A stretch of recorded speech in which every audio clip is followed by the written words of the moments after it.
In this week's episode of the Soccer Business Podcast, we dive deep into the world of American investment in European soccer. My guest is Jordan Gardner, an American sports executive with extensive on-the-ground experience in European football.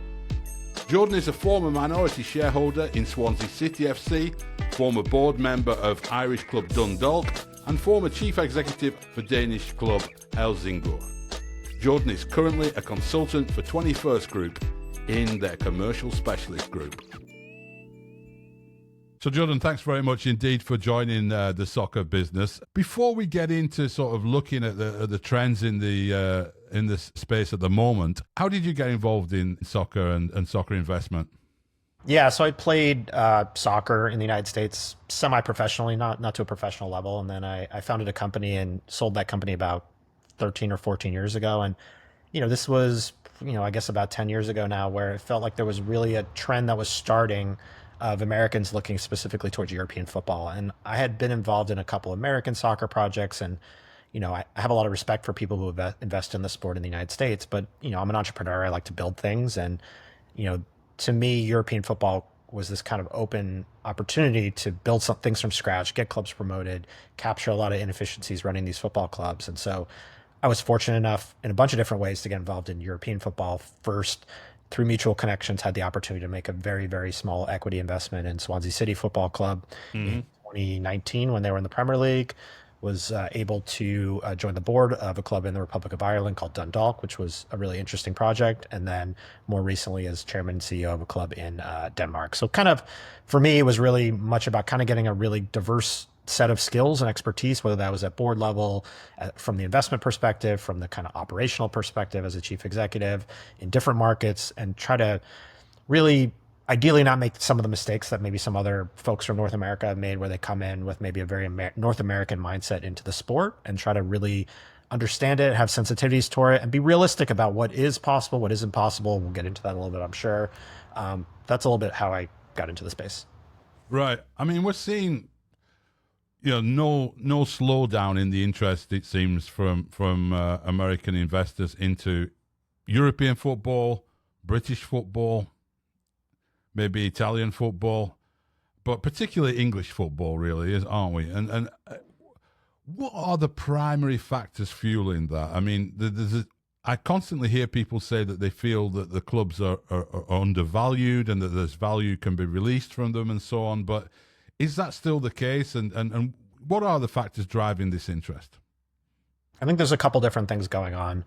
I think whether it's true or not, it is perceived in the market that these clubs are undervalued. Now, maybe not in comparison to the revenue multiples, maybe not comparison to other assets in Europe, but compared to sports franchises in North America, they are undervalued. If you are a wealthy family office or a wealthy individual, maybe 10 or 15 years ago, you had $25, $30 million burning a hole in your pocket and you wanted to invest in sports, you could go into probably at that time Major League Soccer, minor league baseball, certainly women's sports, any amount of women's sports you wanted at that time. Now at those price points, you can't get into anything in North America. The valuations have skyrocketed. So the entry points into European football are significantly lower. I think you could probably get a low level EFL team in England for, 5 or 10 million pounds, which, doesn't necessarily make sense based on the business metrics, maybe not, but you just can't get things like that in North America. So I think that's a piece of it. I think the system, the structures in place, whether it's a lack of promotion relegation versus a lack thereof in North America, create opportunities for equity value growth in terms of I can buy a second or third tier team and get it promoted, and that creates opportunities. So I think that's certainly a piece of it. Obviously, there's very much like a vanity component to it. Everyone's seeing what's happening with Wrexham and Ted Lasso. More and more investors and their friends are coming in. It's becoming very sexy to invest in a European football club. And so I think it's very much a little bit of FOMO from, a lot of folks that have a lot of money. Is my friend, my family, they've invested in an X football club. I want to do that too. So I think there's probably a lot of different factors going on. Certainly you have some investors who are purely financially driven or very sophisticated and think, look, we can go in and buy a large European club and get it from a mid-table to a Champions League and capture the massive growth in revenue or the massive opportunities from a player sales perspective, all the way down to the folks that are just like, I just want to own a club and I want to, don't want to have too much risk. And I want to get on a plane a couple times a year and go to Italy and hang out at my football club and tell my friends I own a football club. that those are kind of two opposite ends of the spectrum. Right. In terms of it as an investment, we're seeing people going into funds, whether it be through classic sort of private equity funds or other vehicles that are put together for particular deals. Should they be expecting a reasonable chance of a good return on their investment by investing in, let's say, a championship club in England, for example? Championship's a really bad example because I think that financial model is probably the worst that Right. exists Okay. in the sport. I think, obviously we can talk about that probably for an hour, but every club in the championship is losing significant amounts of capital chasing promotion to the Premier League, where obviously you have a massive media rights deal and global attention. So, certainly if you invest in a championship club, you should not expect returns unless your club gets promoted. Generally speaking, I think the way I look at it is, every investor who invests any amount of money in any business should be entitled and expects a return on investment. I don't think anyone really generally goes into investing in football and doesn't expect any return. Maybe they're out there, but everyone wants a return. But I think people need to be realistic, and the folks I talk to need to be realistic about what kind of returns you're looking for. What is the time horizon? You're not going to get a return in a year, 2 years, 3 years. A lot of these clubs are very distressed, so it takes a lot of time to clean up the business. And if we're looking at a typical, maybe a private equity investment or a venture fund investment that's looking at a 5 to 7 year time horizon with a 10 to 15x multiple on returns, like those are not realistic in football. Like they just aren't. And if people are doing it with those guidelines, they're going to be very disappointed. Whereas maybe an 8 to 10 year or time horizon, depending on the project, and maybe a 3 to 5x return on multiple. And most of that return is going to be on a sale, on an exit, right? Generally speaking, it's difficult for these clubs to be cash flow positive. If they are cash flow positive, generally they're reinvesting the money back into the business. But it's true. Most of these clubs are cash flow negative. Most of them do lose money. You don't have cost controls in place and salary caps like you do in North America. So that's by choice, not by design. The question is, as more North American groups come in and are more sophisticated, are the clubs going to become a little bit more financially sustainable? Some are, some aren't. So I think generally speaking, it's a very difficult space to invest in to look purely from a financial perspective. But a lot of investors are looking at it from, hey, I own other businesses in these markets and I want to get access to a market. Hey, I own other companies. Maybe I own sports technology companies that I want to integrate into a team, an asset. Maybe it's a real estate play, which is becoming a little bit more common in Europe, which is obviously very common in the US, where we're going to build a new stadium or we're going to build mixed use around real estate. Like those are all other ancillary businesses. And then some folks are just look at the football and say, I have a sophisticated player recruitment model and I think I can make money doing that. There aren't too many examples of success in that area, but that is one piece of it. And then, as we mentioned before, there's some folks that are just, it's pure vanity and I have more money than I know what to do with. And I just want to buy a football club. And maybe I don't like losing money, but I kind of don't care. There's some folks out there that check that box as well. Right. Yeah.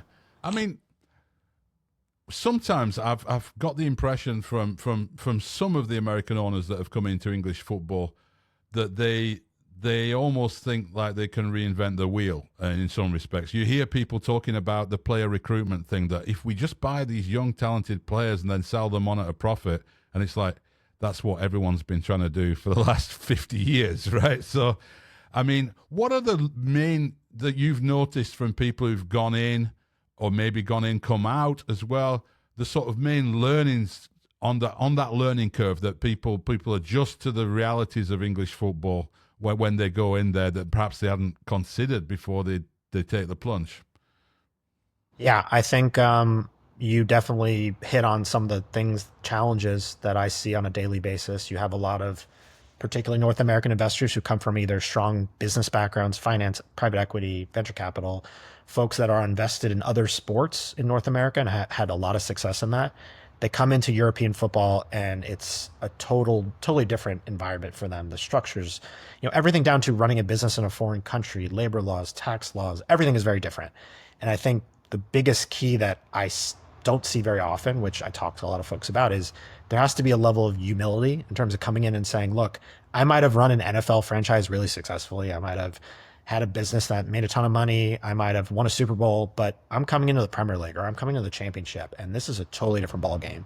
And I need to hire some really smart folks that understand, both on the football side and the operations and commercial side, understand this business, right? This is not a manufacturing company. This is not an NBA franchise, right? It is totally different.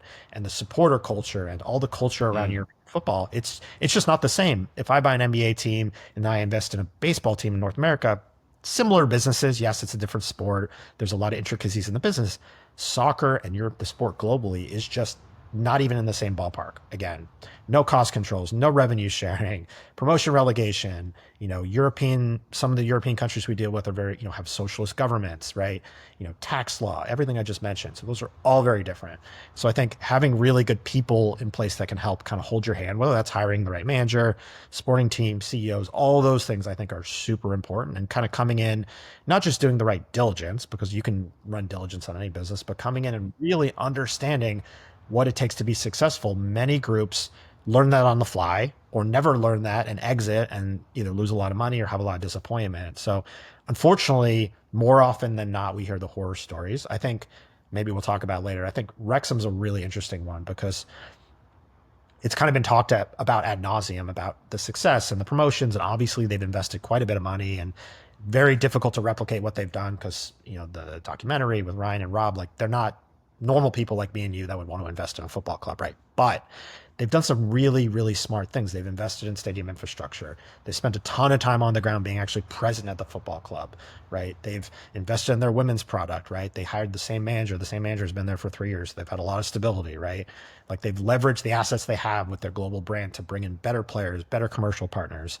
I just posted this on LinkedIn. I was on a domestic flight here in the US on United Airlines the other day, and Wrexham merchandise was on the screen here in the US. That's, a former 5th division team.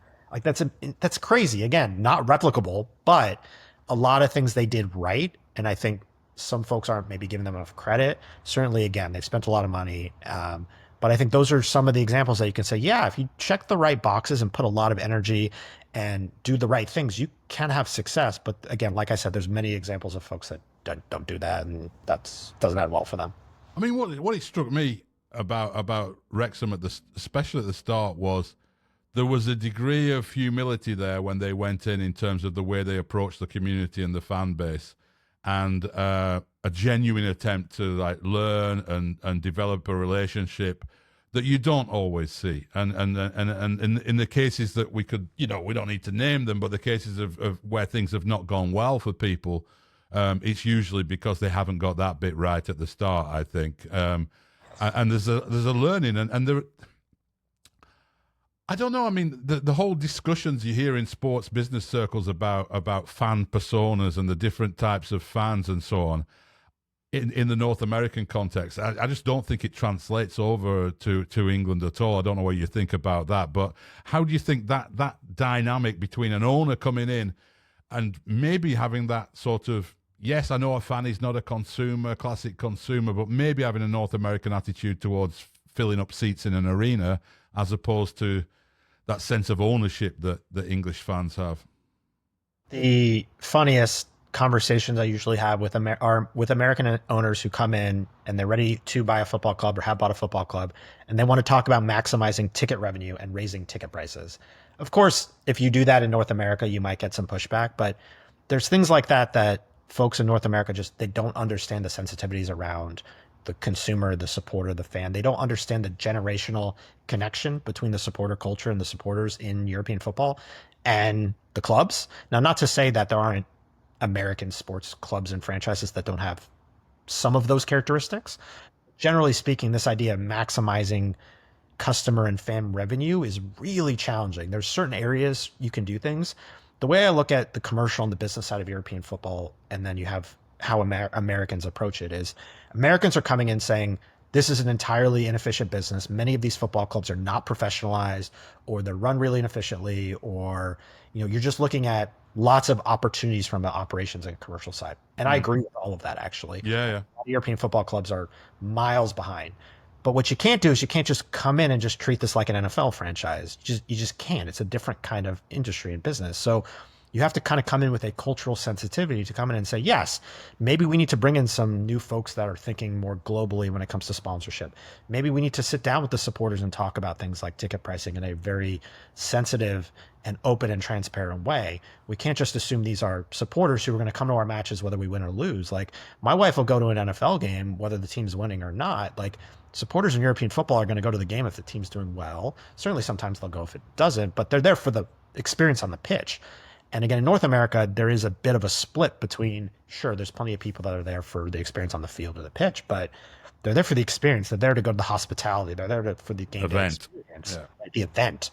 And that is very different. Maybe it's changing a little bit as new stadium construction changes in European football, but to a certain extent, it's just a different animal. And I think, again, as you said earlier, that humility from an American perspective, understanding that the supporter and the customer is just, it's different in that part of the world and that sport is the biggest key to success.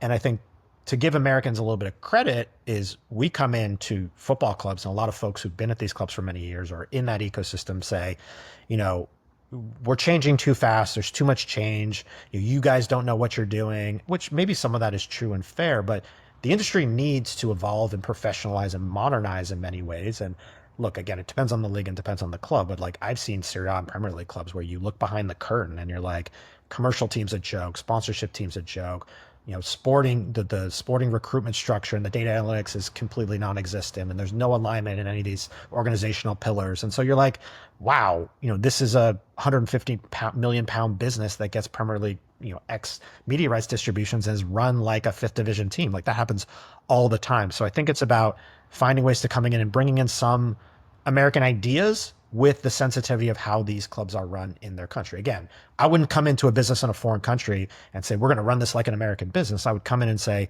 I'm an American. I own this company or this football club. I want to bring some ideas, but I have to be sensitive. This is a business in England, for instance. And I think that's a difficult balance for a lot of folks to figure out. Yeah. And I think, you know, my experience of attending a lot of games in both countries is that event aspect, that there's this assumption that if Americans come in and start trying to make the game day experience, and they probably shouldn't use that expression, but if they come in and talking about trying to, you know, put on different varieties of food and drink, having different areas for people to enjoy being around the stadium for maybe 3 or 4 hours and not arriving 10 minutes before kickoff and leaving 10 minutes before the end, that actually English fans are quite receptive to that if it's done in the right way. If it feels like, you know, if it's going to get that knee-jerk sort of, oh, they're Disney-fying our club kind of reaction, you know, then it's not going to work. But if you come in and say, what would you actually like to do around the stadium? Would you be interested in a fan zone eating some pizza instead of just a pie and a hot dog? Then they can get sometimes some surprising answers, right? I think a good example is, I mean, if you look at Chelsea Football Club, right? And I think, you know, early on, they've certainly made some mistakes. I think they've learned a lot on the fly, but I think Chaboli said something to the effect of they should bring like an all-star game, you know, to the Premier League. And like, that's just, I don't know what to say that. Obviously, you're not going to get a lot of positive reception in England about that kind of idea. On the flip side, they've talked about building a new stadium and needing a new stadium to compete financially with other Premier League clubs. And I think that makes sense to me. I can understand why infrastructure investment and bringing in kind of an American style of infrastructure investment would make sense. So it's about how do we pick and choose our battles as American in ways to modernize and really, at the end of the day, try to make these businesses more efficient and obviously in the long run more profitable or sustainable, but do it in a smart way and not a way that people won't take you seriously. Because if you say stuff like that, and it's not to pick on him, lots of Americans have said stupid stuff. I'm sure I've said stupid stuff in the Danish media back when I was in Denmark. But I think it's important to understand like what is realistic in that environment and what is not realistic. And there are definitely limitations. Again, going back to the ticket prices example, like I could go buy a football club in the Premier League and triple ticket prices tomorrow if I wanted to. Sure, you could do that. You would get bricks thrown through your window. Like your supporters would riot, right? You could do it. I wouldn't recommend it. So it's like thinking about what are the, you know, the repercussions of your decisions. I mean, from what you've looked at, when you look at different clubs for different, you know, clients and part of your research and so on, what are the areas that you think are particularly badly run in England or in Europe? I mean, what is not done properly, in your opinion, generally? Yeah, that's a good question. There's a lot. We could spend a long time talking about this. I think infrastructure comes to mind. I think a lot of clubs have really poor stadium infrastructure, and without the ability to monetize your game day, whether, again, that's not saying necessarily in an American style, but hospitality, sponsorship, commercial, giving your fans a positive game day experience, you know, in whatever form it takes, tickets to, you know, ticket pricing. I think that can be really difficult. A lot of clubs that we look at, or I've seen, have stadiums that were built 85 years ago and crumbling infrastructure and poor pitches, and so I think that becomes really difficult to compete. You just look at Tottenham, right? Compare what they're bringing in on a match day revenue at their new stadium compared to other Premier League clubs. I think you just saw this week Bournemouth and Bill Foley and his guys have committed again to expanding and building on infrastructure at their stadium, which they need to compete in the Premier League. So I think infrastructure investment is a really big one.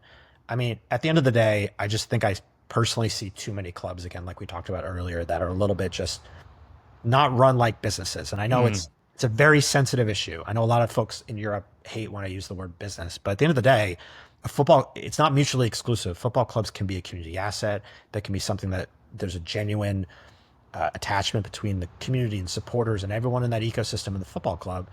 But it's also a business. It really is a business at the end of the day. You're paying payroll taxes, you're paying, employees, you're generating revenue for that local community. And too many football clubs are not run like efficient businesses. And again, that's not to say that I should wring every penny out of a football club, because you should not. And I would not recommend anyone invest in a football club to do that. But no one should expect their local football club to just burn cash. And that is one of the things that bothers me a bit sometimes about different supporter culture is, I'm a fan of X championship club, and I just assume that my owner's a bad guy because he doesn't want to cut a check for 15 million pounds every year. Like, at some point, that model just doesn't work. No one's saying he should take money out of the football club, but everyone in the ecosystem, we need to support the sustainability of football clubs. And I think that's something that, whether that's at the league level or financial fair play or PSR, all that kind of stuff, like, we need to figure that out, because a lot of the financial modeling in the ecosystem is really broken. Yeah, I think a lot of that is communication as well. I think you'll hear these expressions about ambition. Fans want their owners to be ambitious, which means just throw away money, right? Usually, yes. But I think apart from at the really, really big elite level clubs where there is a sense of entitlement that they should be competing for the Premier League title every year. Outside of that, I think most fans these days are literate enough in the business of the game that if they're explained to them that we might need to sell a couple of players this summer because we have to balance the books so that we can keep sustaining this in the Premier League or whatever division they're in, fans might not want to hear that, but I don't always see like a rebellion against that. I think there is an understanding from fans about that, but owners are a little bit reluctant sometimes to open that discussion because they're probably just expecting backlash, right? Yes, I think one of the keys to me is transparency from an ownership perspective. It's not just absentee ownership doesn't work where you have an American sitting on his couch in New York and doesn't actually go to the matches. This is something I think Ryan and Rob at Wrexham have done a really good job. They go to the matches all the time. They interact in a genuine way with the supporters. The way I've always approached the projects I've been personally involved in is like, as supporters, as all the stakeholders in the ecosystem in my football club, you guys might not like what I'm saying. You might not like the decisions I make, but I'm going to be transparent and open about those decisions. I'm going to stand up there and face those decisions, and we're going to talk through them. And maybe I'll make mistakes and I'll correct those mistakes and we'll figure it out. I think there's a lot of ownership groups that are very hesitant to even take those conversations, because those are not fun conversations, right? I've gone in front of supporter forums in various football clubs and just get yelled at, and whatever, insert the profanity into that. And I think the challenge is people don't buy a football club to do that, especially very wealthy individuals, whether they're sophisticated or high net worth or whatnot. They don't do that. It's supposed to be fun and exciting. Right? And it's a very different kind of business, right? If I have to make difficult decisions at a manufacturing company, no one cares. But if I have to make changes or reduce payroll at a football club, it's going to be all over the local newspaper. The fans are going to be boycotting outside the stadium, right? It's such a forward-facing business, and that is really difficult for a lot of folks to understand. So I think, to your point, yes, I think communication is really important in terms of putting it out there, in terms of strategy. I think a lot of clubs, there's so much instability, whether it's constant ownership changes, constant manager, CEO, everything's going in and out, and it's hard to know what is going on at the football club. I think stability and long-term vision, and if you can sell that as an ownership group in a cohesive way, I do agree that I think supporters will get behind it. I don't generally think supporters care about the financial performance of a club. They might understand it better now, but supporters don't care whether you lose money or make money. You're a wealthy billionaire. They don't care. They just want your football club to be there for their kids and their grandkids, and they want to compete for promotions in Europe and all that kind of stuff. But to your point, communicating that message whether that comes directly from the owner or from owners' representatives on the ground at the club is one of the most important things owners can do. Yeah, and it's interesting how fans' attitude towards business changes when they walk into the club shop and there aren't a great range of products, and it's the club shop's inefficient and there's a long line to get to buy the shirt or whatever. Then suddenly they want really efficient top business techniques to be used. I'll tell you, this is why I don't want to say, not to get off on a tangent, but I don't want to say supporter ownership is something that I generally don't support, because I think supporter ownership conceptually makes a lot of sense. But if you're at the winter transfer window and you're on a run, for a promotion run, and all it takes is you spending £5 million for that next striker you get, but that goes you £5 million out of your budget, ultimately, who do you want to make those decisions? People that are trying, at least to the best of their ability, to take emotion out of the equation, trying to be disciplined in your financial modeling to make that decision, or people that are really passionate about the club and that are like, look, we're going to go for it. We're going to win that. We're going to win with that guy. And what happens when you don't get promoted and now you have a £5 million hole in your budget? So again, not to say that there's plenty of private ownership groups that make stupid decisions and don't think about this kind of stuff, but you don't want emotion creeping into your decisions, especially when it comes to financial, everything. Emotion comes into everything at a football club, generally speaking, but you have to do the best of your ability to take that out and make sure you're disciplined. And that's just the only way you can create financial sustainability. There's just no way. There's a long list of football clubs that spend too much money at the winter window, go above and beyond on their payroll, and they get to the end of the year and they're like, shit, we just blew out our budget. What do we do now? Let's just go ask the owner for more money. And that's not viable. No, no. Why England then? Because there's a lot of countries in Europe that Americans could be investing in. I mean, obviously there are some in Italy, often, who have a connection to Italy, but we're not seeing investment. Germany's obviously almost impossible to invest in, but we're not seeing a huge amount of investment in Spain or Portugal, or a lot of other markets where there might be possibilities for growth and efficiencies and all these things we've been talking about. Is it just the cultural familiarity of England and the language factors and so on? Or is there something else at play?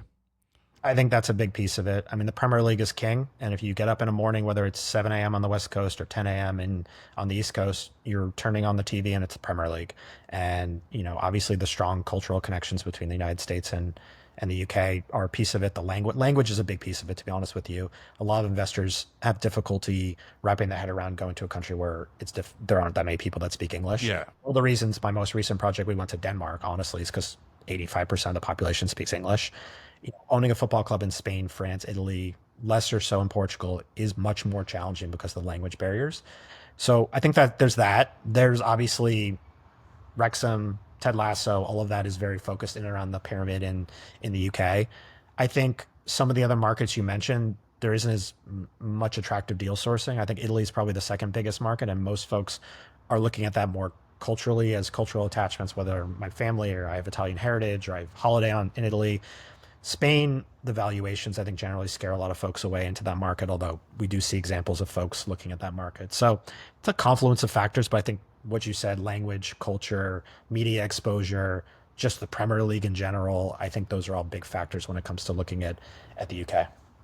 And also the different leagues and different opportunities, but given those same cultural factors apply arguably even more so, if not the same, in Ireland and Scotland, we are seeing some activity. You mentioned yourself being involved in Ireland, and we've seen the 49ers investment arm in talks with Glasgow Rangers as well.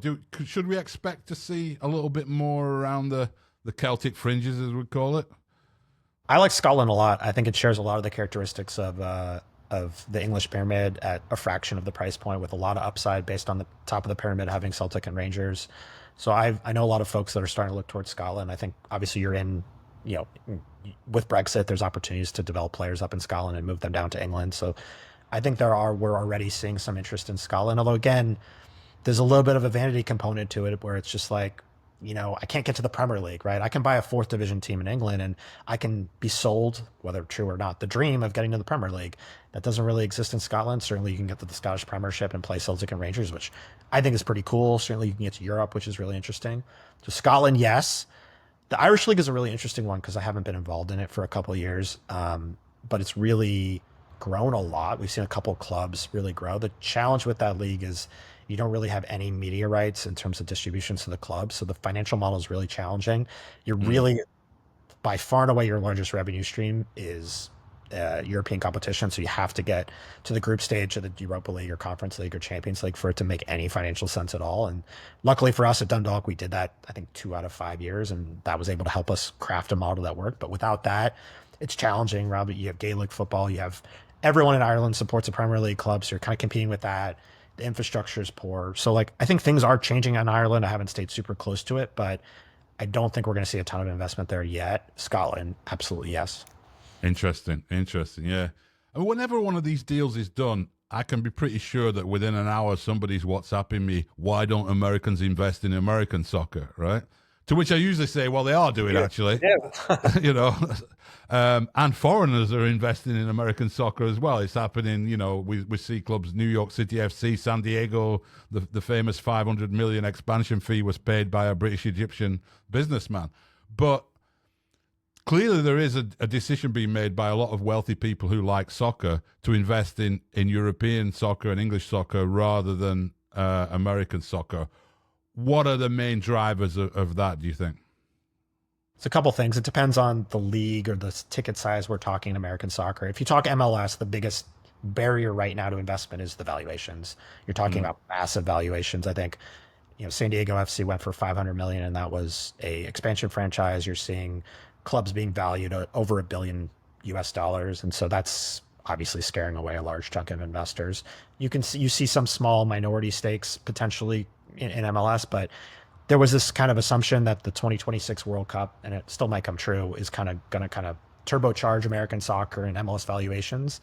We'll see if that happens or not. I think the league has done a lot of things really well. I think there's other areas maybe not so much, but so that's one area that's scaring people away. I think when you look at maybe a little bit lower down the pyramid, which is probably more where folks are messaging you about, you know, you don't have a system of promotion relegation, you have a closed system. And although the USL is building their version of promotion relegation, it's not going to be at the same structures and level of European football. So if I'm going to invest, and the entry points are also quite large, USL 10, 15, 20 million, I've heard, depending on the club, you know, what is my upside? I don't have media rights.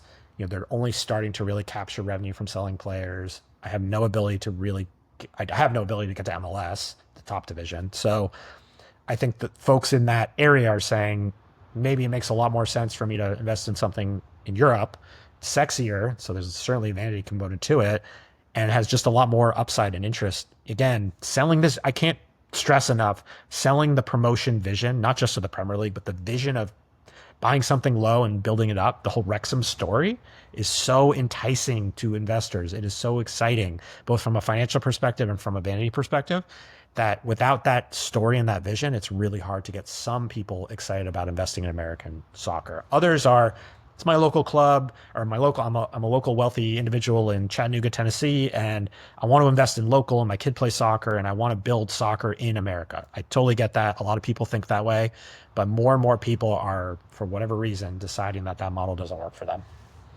It's interesting, isn't it? Because this whole debate about promotion and relegation, you know, gets framed as like, well, the American sports business model doesn't have this, right? Yet the Wrexham thing captures people's attention probably because as a narrative, it's actually very American, right? It's a build it and they will come story. It's a growth story. It's a business story. I'm just fascinated by how people have been so caught up in the Wrexham thing, and your sense is that is actually affecting business decisions as well, yeah. Yeah, I mean, I was on holiday last year in the coast of California. I saw someone with a Wrexham shirt walking down the street. Like, again, you're just like, how does that happen? Now, again, I think there's a lot of different things at play. We could probably do a whole podcast really breaking down things that have worked and that haven't worked. You know, Ryan Reynolds and Rob McElhenney are such unique characters and have such an audience that it wasn't just like, hey, they bought a football club, they spent a bunch of money and got a bunch of clubs promoted. There was so much what's clear to me, honestly, at the end of the day, is they actually really care about the football club and really care about the project. I think supporters both in Wrexham and many, many people who have followed the project here in the US can see through the folks that are like, hey, I invested in a football club and now I'm a minority owner of a football club. And that's the last thing you heard of them, right? those guys care and they're on the ground. They spend time and they're talking with passion. You can see it in their social media posts. You can see it in their Instagram. And, I think that's the thing that's really grabbed people's attention is it is a compelling story. Obviously Wrexham as a community is obviously has been a downtrodden area and there's a lot of investment and there's human interest stories to that. I think there's so many different pieces to that puzzle, but those guys care and people love that. Last one for you on this topic today is really, we touched on it in our newsletter recently, that FIFA is currently evaluating, after the relevant sports case was settled by both FIFA and US Soccer. FIFA's evaluating whether or not to allow foreign leagues to play games in the United States. People tend to look at that in terms of like one or two big Premier League and La Liga teams coming over. It could open the door to a lot more than that, and from a lot of other countries. And you think about Liga MX, and if they could get to play home league domestic games in California, what a game changer that could be in so many different ways with a knock-on effect. Where do you see that going? Do you see that being, with American owners in Europe, that possibility to take a couple of games a year to their home country, to their home market, and to make this constant reference about building our club's brand in America? Well, you've got a chance to do it a little bit more if you can actually play games there, right? So is that something we should be watching out for when FIFA made that decision? Yes and no. I think yes, of course. If I'm an American owner of a large European football club, being able to play meaningful competitive fixtures in the United States would be a massive commercial boon for us. And I think the key words I just used are meaningful and competitive, because obviously these teams are already coming over and playing exhibition matches. I think a really interesting case study is going to be the FIFA Club World Cup this summer. And frankly, there isn't a ton of buzz on it right now. Those are meaningful competitive competition matches from all the biggest clubs in the world that are going to be playing all over the United States. And it'll be interesting to see what the market reaction is from the American audience. I think, to be honest, the European clubs coming and playing matches in the US is way oversaturated at this point. It's been happening for so many years, and the American consumer has been trained to know that Manchester City is going to bring over their 16-year-old academy kid to play in the matches. And it's like, and the ticket prices have been historically high generally. And so there's been a cooling, I think, of that interest. The question is, if the door opens, and I'm not necessarily sure it is going to open, certainly if I was MLS, I would push back real hard on this. Yeah. That door opens and it can be sold as a, we're playing El Clasico in Miami and this is an actually competitive fixture. Obviously, that's a massive net positive for a European football club, for the clubs in Spain, for instance, and all the clubs you mentioned. I do think it would become oversaturated pretty quickly with all the different leagues trying to hit the American market and where that would go long term. But I'm somewhat skeptical it'll happen, because it doesn't just open the door on the U.S. market; it opens the door on China and Singapore and all these other markets everywhere. Middle East, Saudi. So I think that starts to become really people start asking a lot of questions, and then you have to worry about the blowback from your supporters, and we haven't even talked about player welfare related to the number of games and now traveling all over the world for competitive fixtures. So I'm somewhat skeptical we'll ever see this in practice, but if it does happen, it presumably would be a net positive for the owners. Yeah, I tend to share your skepticism about it, and I also think people worry a little bit too much in MLS and around American soccer that it would be some sort of death blow, because one person said to me, you don't stop being a Columbus Crew season ticket holder because Liverpool are playing Bournemouth in Boston, right? No, not at all. Look, I think, not to go off on a tangent, but MLS has a very compelling live product, and they have a market share in some bigger in some markets, some smaller in other markets, but 100% that I don't think anything like this is going to necessarily take away from the MLS product. I don't think it'll add to the MLS product, and certainly I would probably push hard against it if I was MLS, but I think they keep doing what they're doing if I'm them. Absolute last one, because we've had a good run here, Jordan. What should we watch out for in terms of trends that maybe we aren't seeing signs of yet, but over the next 10 years, where would you expect to see American investments going beyond where they're going now? Women's football. And I know that's not like one that no one's talking about, but obviously we've seen the first wave of significant investment in the NWSL. You're seeing expansion franchises. You're seeing a lot of existing clubs selling for upwards of 100 million US. I think the next wave, you're going to see investment in the women's product in Europe. We're starting to see, you saw Michelle Kang at Lyon. It's obviously complicated because many of the women's teams are attached to men's existing products, Chelsea women, Aston Villa women, whatever. But I think we're going to start to see joint ventures between sophisticated investors who want to invest in the women's product and existing owners on the men's side. And I think there's been rumors about Chelsea. There's obviously a lot of rumors out there. There's so much opportunity on the women's side. And unfortunately, over the years that I've been in football, a lot of folks in the European football environment haven't necessarily seen the value in it. I think that's where we're going to see a lot of potential investment. And, at the end of the day, I think there's a lot of folks that see the opportunity in women's football. I think whether that's player sales, whether that's media rights, whether that's, obviously the Women's Champions League is growing, and, whether those leagues can compete with NWSL. And there's a lot of different questions for another day. But that, to me, is the trend we're going to see, in my opinion. Fantastic. Well, thanks very much indeed for all of that. It's been absolutely fascinating, Jordan. Appreciate it. Sounds good. Thanks, Simon.